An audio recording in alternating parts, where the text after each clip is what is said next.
산후조리원에서 이 채널의 사연을 들으며 시간을 보냈는데요.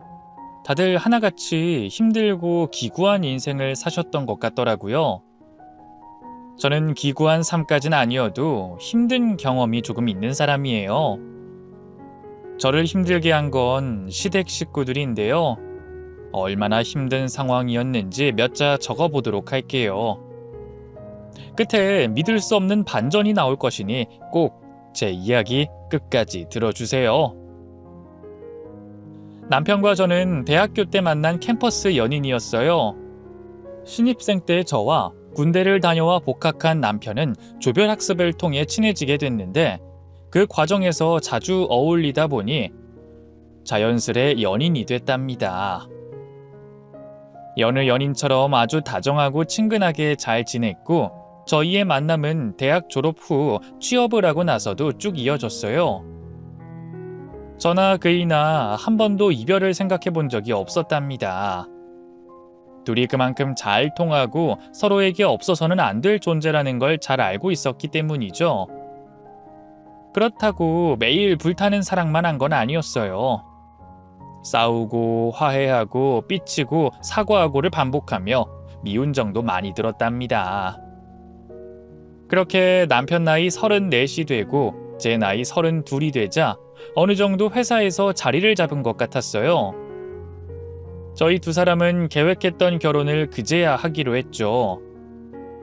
양가 부모님께 도움을 받지 않아도 충분히 신혼집과 혼수를 마련할 수 있었죠. 물론 대출을 받아야 하긴 했지만 그건 역시 둘이 같이 갚아나가면 1, 2년 안에 모두 해결할 수 있을 것 같았습니다. 저희가 결혼하겠다는 소식을 전하자 양가 부모님은 모두 좋아하시고 기뻐하셨어요. 특히 시부모님은 왜 이제야 결혼하냐며 그동안 얼마나 기다려왔는지 아냐고 말씀해 주셨습니다. 희경이 이제야 네가 내 며느리가 되는구나. 너희가 연애를 10년 넘게 해오는 걸 봐서 아마 어떤 부부보다 잘 살 거라 믿는다. 어머님, 늘 이렇게 예뻐해 주셔서 감사해요. 제가 결혼하기로 크게 마음먹은 이유는 오빠 때문이 아니라 어머님, 아버님 때문이에요. 두 분 같은 시부모님을 만나는 게 모래사장에서 바늘찾기 같은 거란 걸 알고 있어요. 아유, 괜한 소리 말거라. 우리가 희경이 너한테 해준 게 뭐가 있다고 고맙다는 거냐? 우린 그냥 너희 두 사람이 예쁘게 잘 살기만 하면 된다. 그렇게 아무런 문제 없이 결혼식을 올리게 된 저희는 신혼여행을 다녀와 시댁에 먼저 인사드리러 갔어요. 앞으로 잘 살 테니 지켜봐 달라는 인사를 드렸는데 거기서 생각지도 못한 이야기를 듣게 됐습니다. 시아버지가 헛기침을 하며 시어머니의 옆구리를 쿡쿡 찌르자 말씀하시더군요. 희경아, 새아가, 우리 집안은 아들이 귀한 집안이야. 너도 알다시피 네 남편 영웅이는 3대 독자야. 알고 있지? 내 어머님 알고 있어요. 오빠가 말하길 3대 독자라서 군대를 안 갈 줄 알았는데 법이 바뀌어서 어쩔 수 없이 다녀왔다고 들었어요. 아유, 그래. 어쨌든 3대 독자의 아내가 된 너는 아들을 꼭 낳아야 한다. 요즘 애기 안 낳고 사는 신혼부부가 많다던데 넌 안 그럴 거지? 네, 당연하죠. 저는 애기를 너무 좋아해서 최소 2명은 낳을 거예요. 그러자 시부모님의 얼굴에 미소가 가득 차올랐습니다. 시어머니는 밝은 미소로 말씀하셨어요. 아이고, 우리 며느리는 아주 현명하고 지혜롭구나. 네 말이 맞다. 저출산 시대에 아기를 둘이나 낳겠다는 생각은 정말 잘한 거야. 그럼 우린 네가 아들 낳을 거라 믿어도 되는 거니? 아기 둘을 낳으면 한 명은 아들이지 않을까요? 저는 아들, 딸 모두 건강하게 낳아서 복닥거리면서 살고 싶어요. 제 마음이 이렇게 간절하니까 소원이 이루어지지 않을까요? 좋다. 너 마음은 확실히 알았으니 걱정은 내려둬도 되겠구나. 그럼 꼭 우리에게 손자, 손녀를 안겨주거라. 특히 손자는 꼭 낳아야 한다. 우리가 아들 밝힌다고 속으로 욕할 수도 있는데 우린 그저 대가 끊기길 바라지 않을 뿐이야. 무슨 말인지 알지? 네, 어머님. 저 자신 있어요. 그러니까 염려하지 마세요. 시부모님이 결혼하자마자 손자 이야기를 꺼내 아주 약간 당황스럽긴 했지만 저는 아이를 꼭 낳을 생각이었기 때문에 기분이 상하거나 그러진 않았어요. 그래서 남편과 신혼생활을 달달하고 뜨겁게 하며 지냈습니다. 저희 두 사람 역시 이세를 빨리 가지고 싶어서 하루하루가 화끈한 밤이었답니다. 처음 3개월은 벌써 임신이 되겠어 하며 별 기대 없이 지냈고 이후부터는 시부모님의 작은 압박이 들어오기 시작했습니다. 이제 신혼을 즐길 만큼 즐겼으니 얼른 손자를 낳으라는 말씀을 하시더라고요. 예, 희경아. 너희 결혼한 지 3달 넘었지? 희경이 네 나이가 32이니까 이제부터는 좀 서둘러야겠다. 나중에 나이 먹고 애 가지면 엄청 고생이라고. 내 말 알아듣겠지? 아, 네, 어머님. 안 그래도 그 일랑 열심히 노력하고 있어요. 빠른 시일 내로 좋은 소식 들려드릴게요. 그래. 네가 내 말을 척하고 알아들어주니 고맙구나. 처음엔 딸이어도 괜찮으니까 너무 스트레스 받지 말거라. 알겠지? 시어머니는 처음엔 딸을 낳더라도 상관없다며 일단 임신부터 하라고 하셨어요. 임신도 해본 놈이 할 줄 안다면서 애 하나 낳는 건 일도 아니라는 말씀을 해주셨습니다. 이에 저는 약간의 부담을 가지고 임신을 계속해서 시도했어요. 하지만 3개월이 더 지났음에도 아무런 소식이 없었고 해가 바뀌어도 임신 테스트기는 항상 한 줄이었습니다. 그때부터 시어머니는 매주 저희 집에 와서 달달 볶으셨어요. 너 아직도 깜깜무소식이냐? 결혼한 지 1년이 다 돼가는데 아직도 애가 들어서지 않는 거냐고. 그게 어머님, 아직 1년밖에 지나지 않았으니까 조금만 더 기다려주세요. 뭐? 1년 밖에? 예, 그만큼 노력했으면 1년이면 당연히 임신을 해야 했어. 아무래도 이상하다. 너 혹시 몸에 문제 있는 거 아니냐? 네? 그런 것 같진 않아요. 잘 먹고 잠도 잘 자요. 아니, 그런 거 말고 너 혹시 처녀 때 남자 여럿 만나고 다닌 거 아니냐?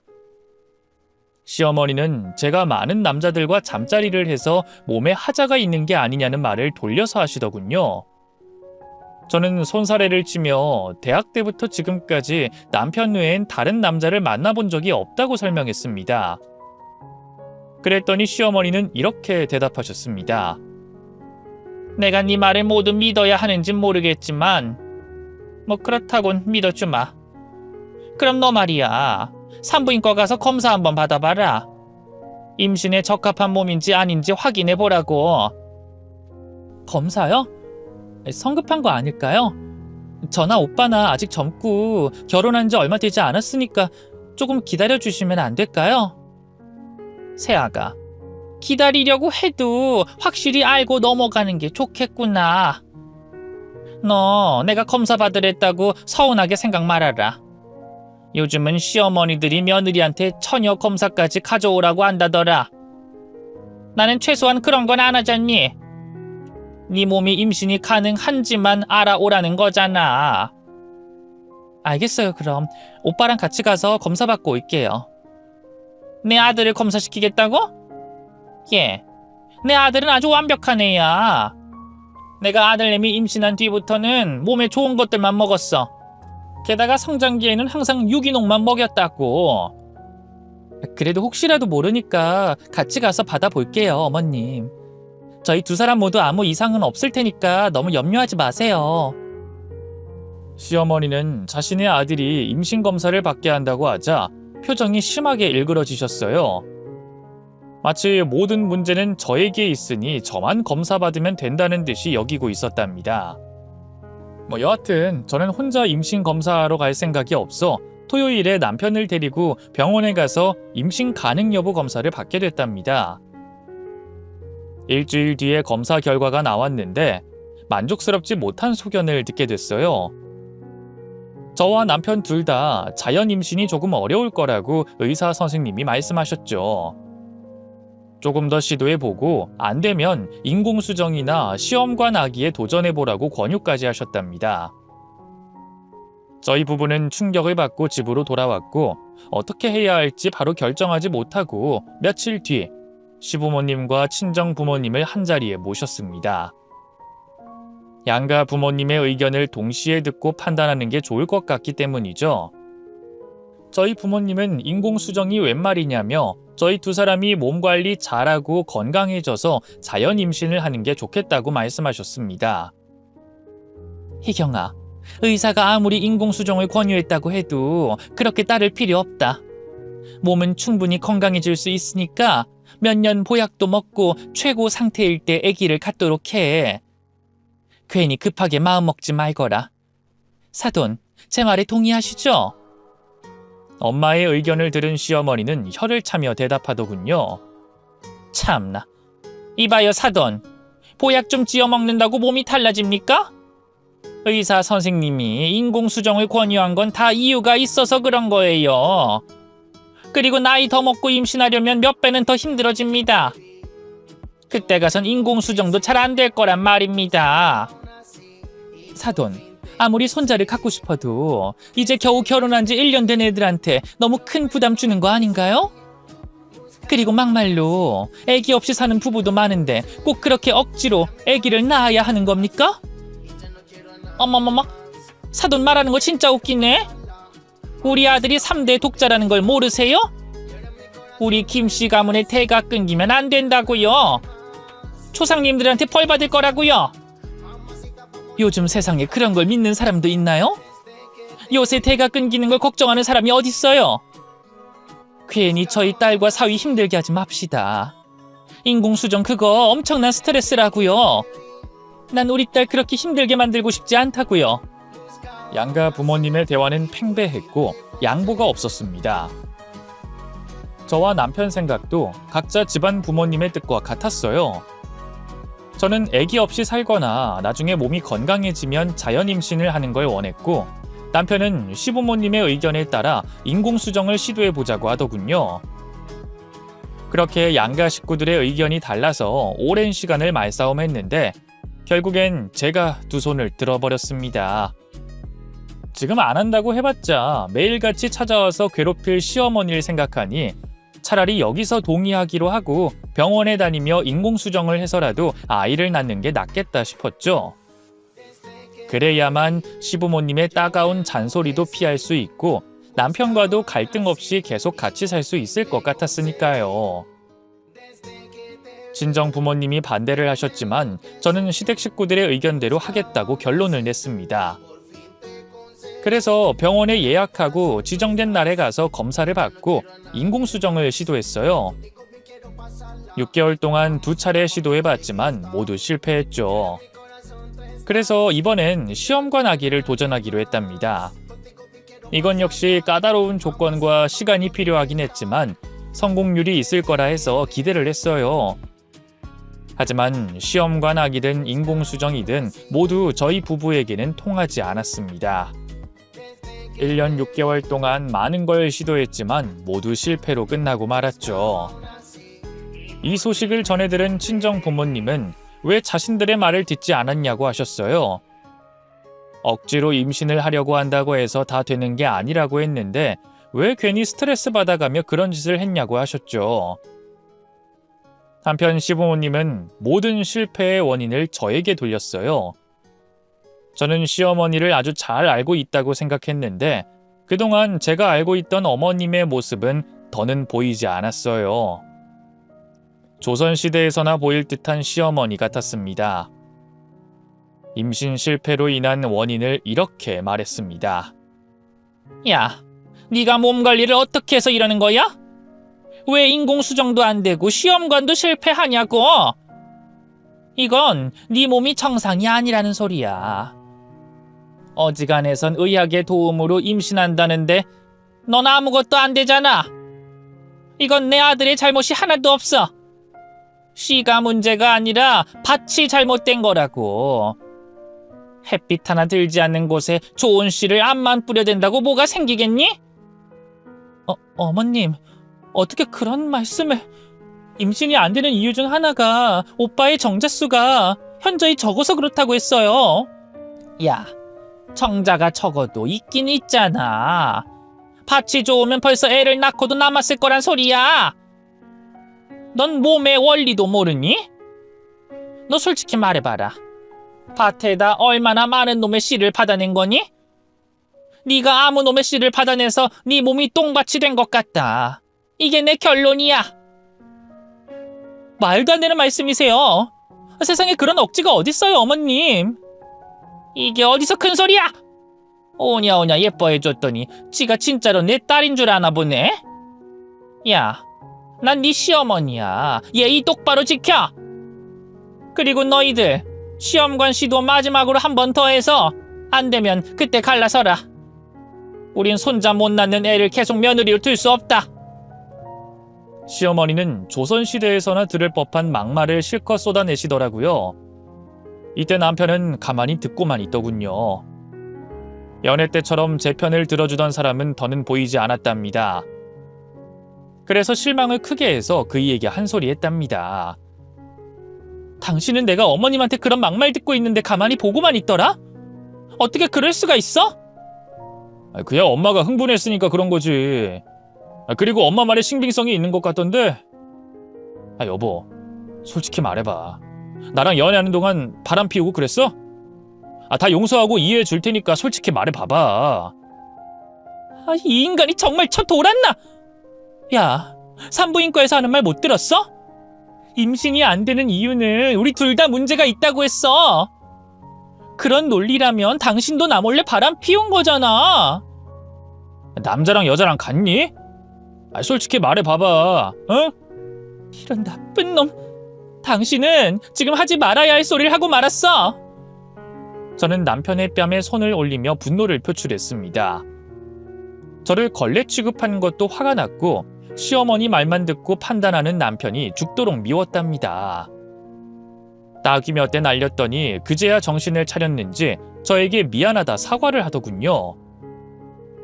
여보, 미안해. 나도 내가 왜 이런 생각을 하는지 모르겠어. 자꾸 엄마가 자기더러 물란한 여자라고 귀에 못이 박히도록 말을 하니까 나도 그렇게 믿었던 것 같아. 내가 잘못했어. 사과할게. 우리 인공수정 다시 도전하자. 우리 부모님은 임신만 하면 조용해질 거야. 속이 타들어가는 기분이 어떤 건지 당신 어머님 덕분에 제대로 알았어. 내가 요즘 속이 타다 못해 하얀 잿가루가 된 기분이라고. 인공수정이고 나발이고 개나 줘버려. 난 이제 더는 못해. 그렇게 부하가 치밀어 시부모님이 바라는 대로 하지 않겠다고 공표했습니다. 처음에 인공수정을 하려는 목적은 제가 아이를 진심으로 가지고 싶은 마음이 조금이라도 있어 그렇게 했는데 이제는 시댁의 대를 잇는 애 낳는 기계가 된 기분이 들어 더 이상 하고 싶지 않았습니다. 그렇게 제가 인공수정이나 시험관 아기를 거부하자 양가 식구가 또다시 한자리에 모였어요. 제가 친정 부모님께 말씀드려서 괴롭다고 전했더니 직접 얼굴을 보고 결판을 내야겠다고 하셨거든요. 그래서 한식당의 룸에 들어가서 온 식구가 토론을 시작했습니다. 시부모님은 저에 대한 걱정 따윈 안중에도 없었고 오로지 자신들에게 손자가 필요하다며 인공수정과 시험관을 쉬지 말고 하라고 일렀습니다. 반면 친정 부모님은 저를 보호하려고 제발 그만 좀 괴롭히라고 목소리를 높이셨어요. 결국 의견이 완전히 달랐으니 대화는 통하지 않았고 말싸움만 크게 번졌어요.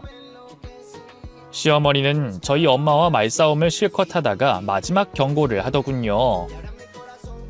그렇게 사돈 딸이 소중하면 실컷 아껴주면서 사세요. 도로 데리고 가시라고요. 희경이 반납하겠습니다. 애 하나 못 낳는 쓸모없는 불량품 더 데리고 있어봤자 뭐하겠습니까? 그나마 임신하려는 노력을 하는 것 같아 기다려줬는데 이젠 그게 싫다고 하니 반품하겠습니다. 영웅아, 너 얘랑 갈라서라. 더 깨끗하고 좋은 밭 찾아서 재혼해라. 더러운 밭에 아무리 씨 뿌려봐도 더러운 밭에서 나무가 자라겠니? 이제 그만하자. 이봐요 사돈, 지금 뭐랬어요? 더러운 밭? 이놈의 여편네가 말이면 다인 줄 알아?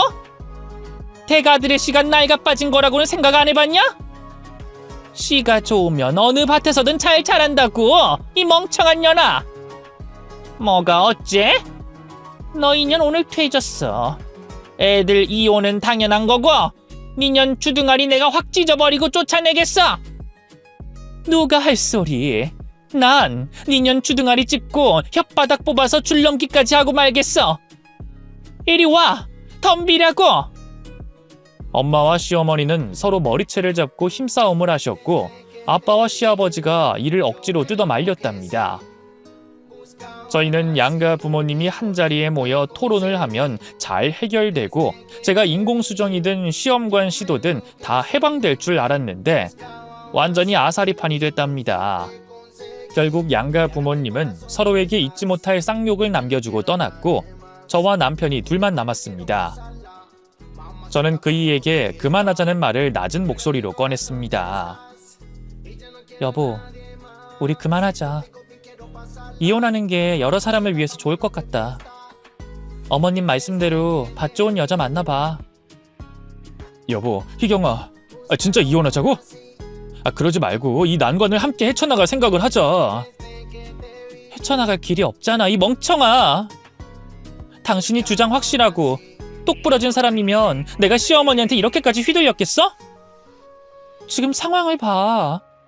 시부모님은 손자 낳지 못하는 며느리는 절대 받아주지 않는다잖아. 나 지쳤어. 지난 3년의 결혼 생활 나한테 생지옥이었다고. 우리 각자 생각하고 정리하도록 하자. 나 당분간 친정에 있을 테니까 마음의 준비되면 연락 줘. 여보, 희경아, 가지마! 저는 남편의 말을 무시해버리고 친정으로 향했습니다. 그리고 4주 동안 회사 생활을 하며 여러 생각을 해봤는데 이혼하는 게 정답인 것 같았어요. 그런데 남편은 저와 생각이 달랐나 봅니다. 저 없는 4주를 지내보니 슬프고 힘들어서 안 되겠다고 하더군요. 저를 찾아와서 무릎 꿇고 다시 집으로 돌아와 달라고 애원했습니다. 여보, 내가 우유부단하고 실없는 놈이었어. 미안해. 우리 부모님이 그렇게 막 나가는 걸 막았어야 했는데 가만히 있던 내가 미련한 등신이었어. 여보, 다시는 당신 힘들게 하지 않을게. 이미 엄마 아버지한테 통보하고 오는 길이야. 다시는 당신한테 임신하라고 보채지 말라고 말이야. 그리고 인공수정이고 시험관 시도든 아무것도 하지 않아도 돼. 내가 본가에 가서 소리 지르고 미쳐 날뛰니까 내 말 들어주기로 하셨다고. 뭐? 당신이 그런 말을 했고 시부모님이 받아들였다고? 이렇게 간단한 일이었어? 당신이 한번 난리치면 해결될 일을 3년 동안 가만히 있어서 날 그렇게 생지옥에서 살게 해? 미안해. 그거에 대해선 내가 미안하다는 말밖에 해줄 말이 없어. 여보, 너무 멀리 돌아오긴 했지만 이제라도 바로 잡았으니까 다시 돌아가자. 우리 부부의 연을 끊지 말자고. 저는 깊은 고민에 빠져 아무 대답도 못하고 있었는데 친정 부모님이 남편의 말에 넘어가서 다시 돌아가라고 부추기더군요. 다시 한번 임신에 대해 언급이 나오면 그때는 진짜로 이혼하라고 말씀하시면서 말이죠. 그래서 결국 남편을 마지막으로 믿어보기로 하고 신혼집으로 돌아갔습니다. 그리고 그이가 말한 대로 시부모님을 다시 뵙게 됐는데 임신 소리는 쏙 들어갔더라고요. 그냥 남편과 제가 잘 살아주면 된다는 말씀을 남겨주셨답니다. 그런데 몇 주 뒤 몸살이 심하게 나서 병원에 찾아갔어요. 스트레스가 그동안 심해서 몸이 제대로 탈이 난 것 같았습니다. 그래서 주사를 한 대 맞으려고 내과에 찾아갔더니 청진기에 몸을 댄 의사 선생님이 깜짝 놀라더군요. 저에게 주사를 맞으면 안 된다고 하셨습니다. 임산부가 주사 맞으면 안 되죠. 축하드립니다. 임신이에요. 네? 선생님 농담하시는 거죠? 저는 임신이 어려운 몸이라고요. 인공수정이다 시험관이다 죄다 실패한 사람이라고요. 다시 진찰해 보세요. 제가 의사 생활 30년 넘게 했는데 태아 소리도 모를까봐요. 얼른 산부인과로 가서 제대로 진단 받아보세요. 의사 선생님